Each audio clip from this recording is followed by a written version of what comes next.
Welcome to the Social Bee podcast with your host, Louise Brogan. Every week, Louise will be bringing you a podcast all about women entrepreneurs, talking about their challenges, their goals, and inspiring you to either start your own business or grow the business you have.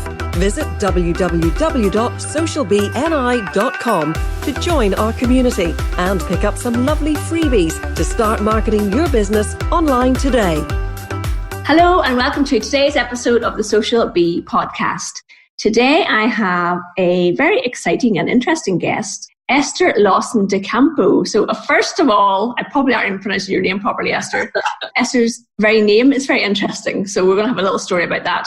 But Esther has a business that helps people with websites. She designs websites. She's very techie, but in a good way. So no complications and no patronizing language from Esther.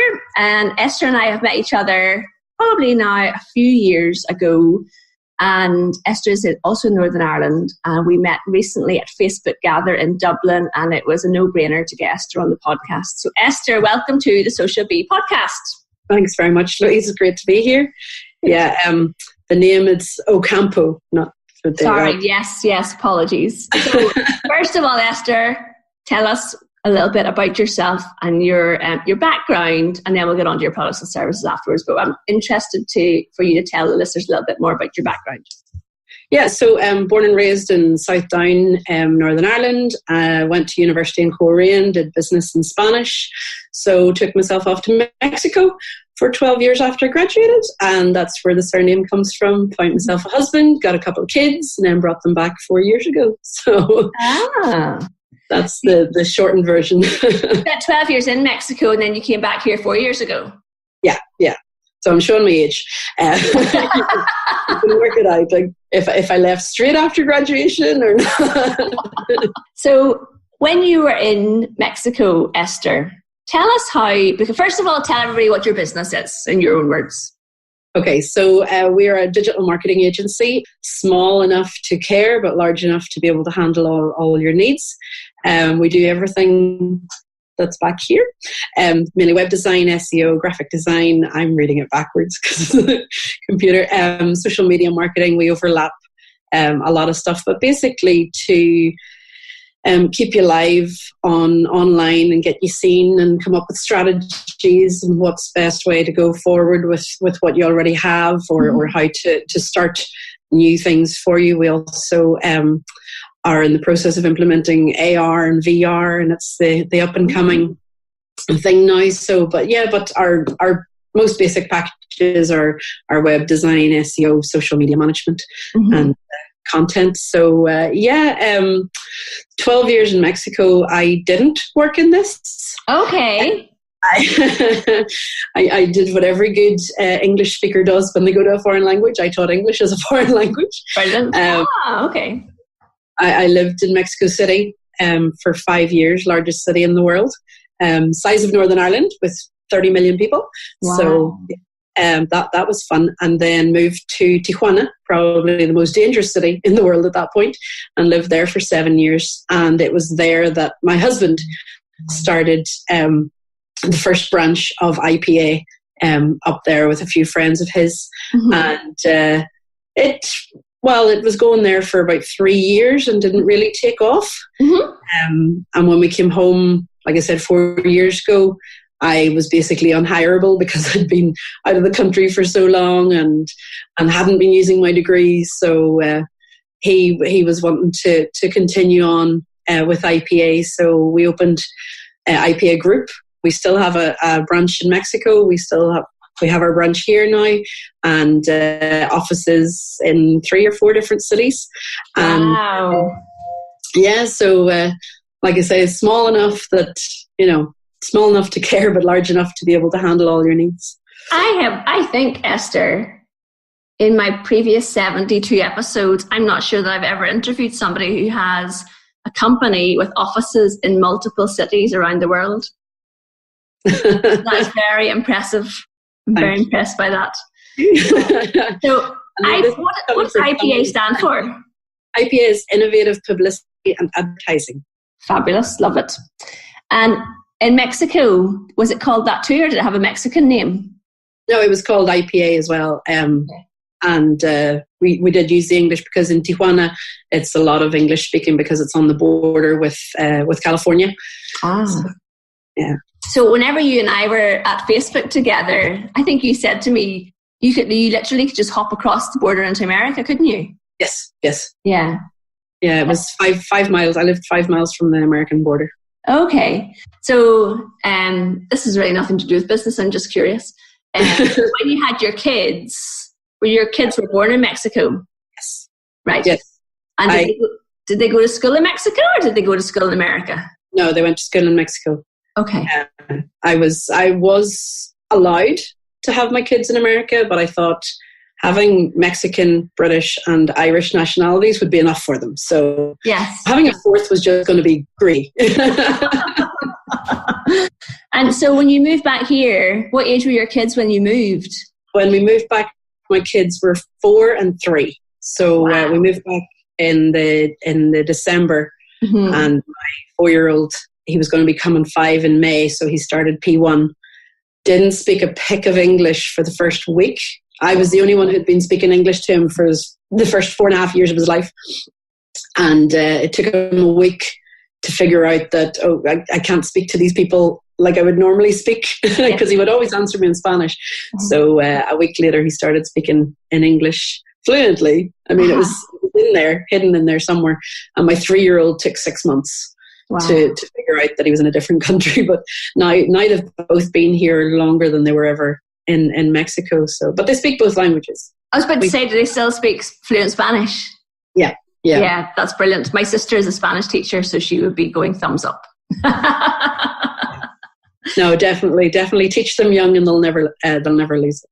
Yeah. So tell me about how you have a business in different countries. Do you have you're both here in Northern Ireland. So in the office that you have in Mexico, do you have people that you worked with that before you came here that you left in charge, or how does that work?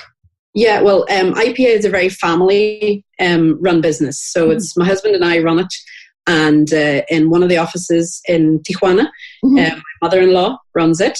Okay. There's another office in a city called Zacatecas, which is sort of just south of Texas. And my father-in-law runs it.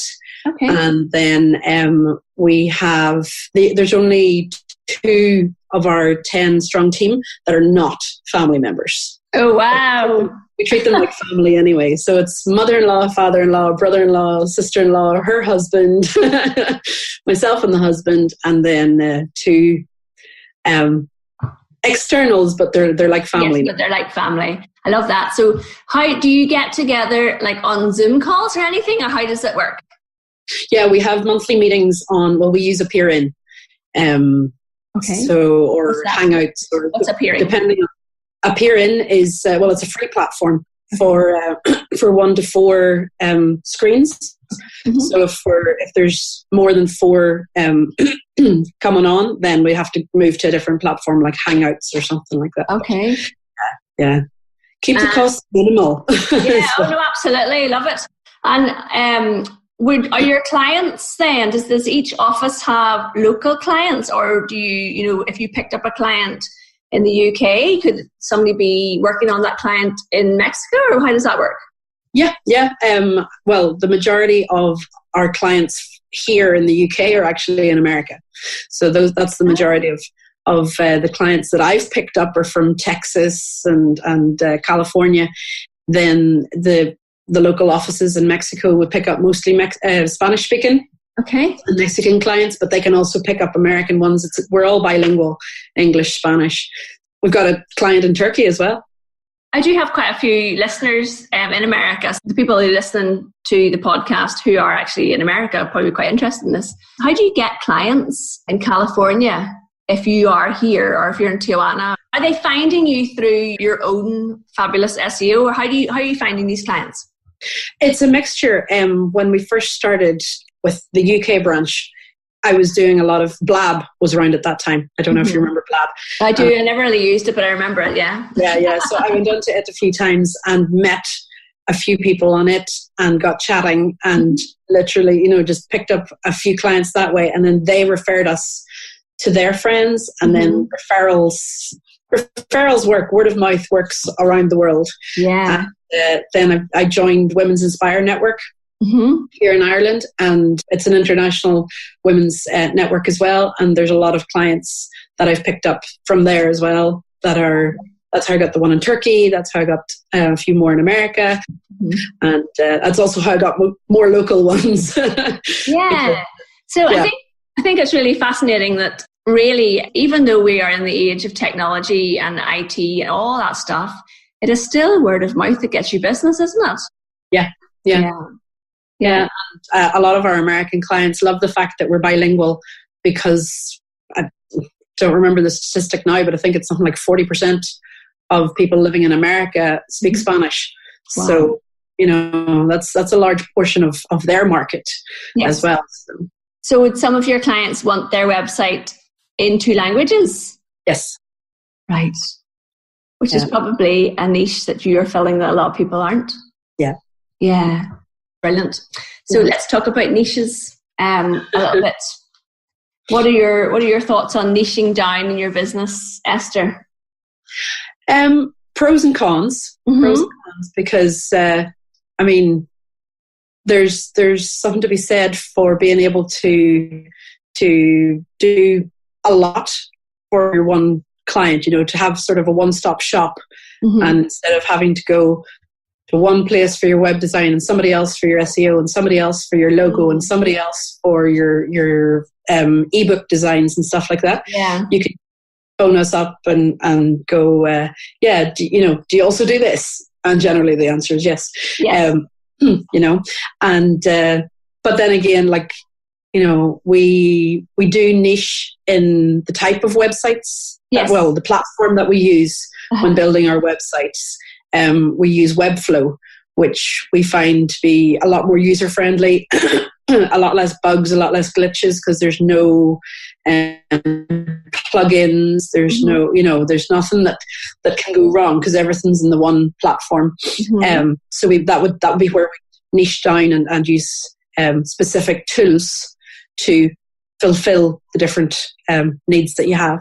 Yeah. So niching doesn't have to be the product. It can be, doesn't have to be the market. Sure, it doesn't. It can be the product, or it can be, and the fact that you say that you actually, if you come to us, we do all of this, that to me in itself is it's not a niche as such, but it's a specific offering that you give that other people might say, well, we only do the websites, or we only do the social media. So what you have there is the whole package, which is a brilliant offering for people, and the bilingual nature as well. Yeah, absolutely. Esther, do you think that do you miss teaching? No. No, my kids come home from school now, and it's just the homeworks. No. I couldn't do it again. I taught from kindergarten right the way up to university level, and it's just, I have great respect for teachers. Yeah, I will always. Workload, isn't it? Sorry.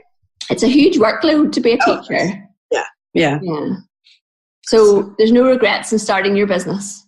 No. I mean, there's some days I wake up and go, I wish I was going I wish I was going to a 9-to-5 job, and I wish I had my 4 weeks paid vacation.